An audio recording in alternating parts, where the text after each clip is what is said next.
आम्ही आता रस्ते विकास महामंडळाचं पण रिंग रोड करतोय आणि आपला ह्याच्यामध्ये पीएमआरडीचा पण रिंग रोडचं काम आता लवकरच आम्ही हातामध्ये घेतोय. थोडंसं ज्यांच्या शेतातून ज्यांच्या भागातून हा महामंडळाचा किंवा आमच्या पीएमआरडीचा रिंग रोड जाणार आहे ते थोडे नाराज होतील, पण पुण्याचं उद्याचं पिंपरी चिंचवडचं 50-100 वर्षाचं भवितव्य लक्षामध्ये घेता हे करणं ही बाबांनो काळाची गरज आहे. आम्हाला हिंजवडीला काही महत्वाचे निर्णय घ्यावे लागतात, नाईलाजाने घ्यावे लागतात.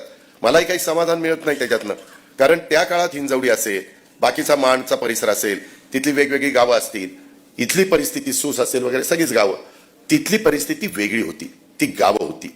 आता तिथं काही लाख लोक हे नोकरीच्या निमित्तानं, कामाच्या निमित्तानं त्या IT कंपन्यांमध्ये जात असतात आणि त्याच्यामुळं ते जाताना त्यांचं ऑफिस सुटल्यानंतर जे काही कोंडी होते ती दूर करायची म्हणलं तर आम्हाला रोड वाइडनिंग केल्याशिवाय गत्य येत नाही.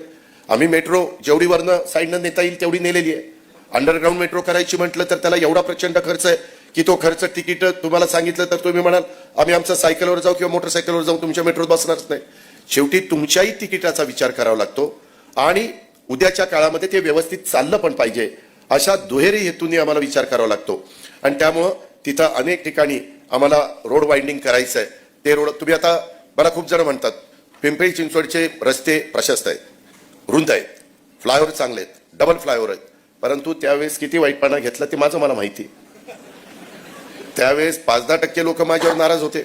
मला माझे कार्यकर्ते म्हणायचे की दादा यावेळेस काय आपलं इलेक्शनला खरं नाही का, अहो तुम्ही सगळ्यांचे घरच पाडत चाललेलं आहे. अरे म्हणलं माऊली लांडगे आपले आमदार त्याचंच घर रस्त्यात येते तर मी करू काय. मग म्हणलं आता आमदारापासूनच सुरुवात करूया, म्हणजे लोक म्हणतील चला ह्याच्या आमदाराचंच पाडलंय म्हणल्यावर आपलं पण काढलं तर बिघडत. आणि कुणाला रस्त्यावर सोडणार नाही आपण, त्याची काही ना काही पर्यायी व्यवस्था करू.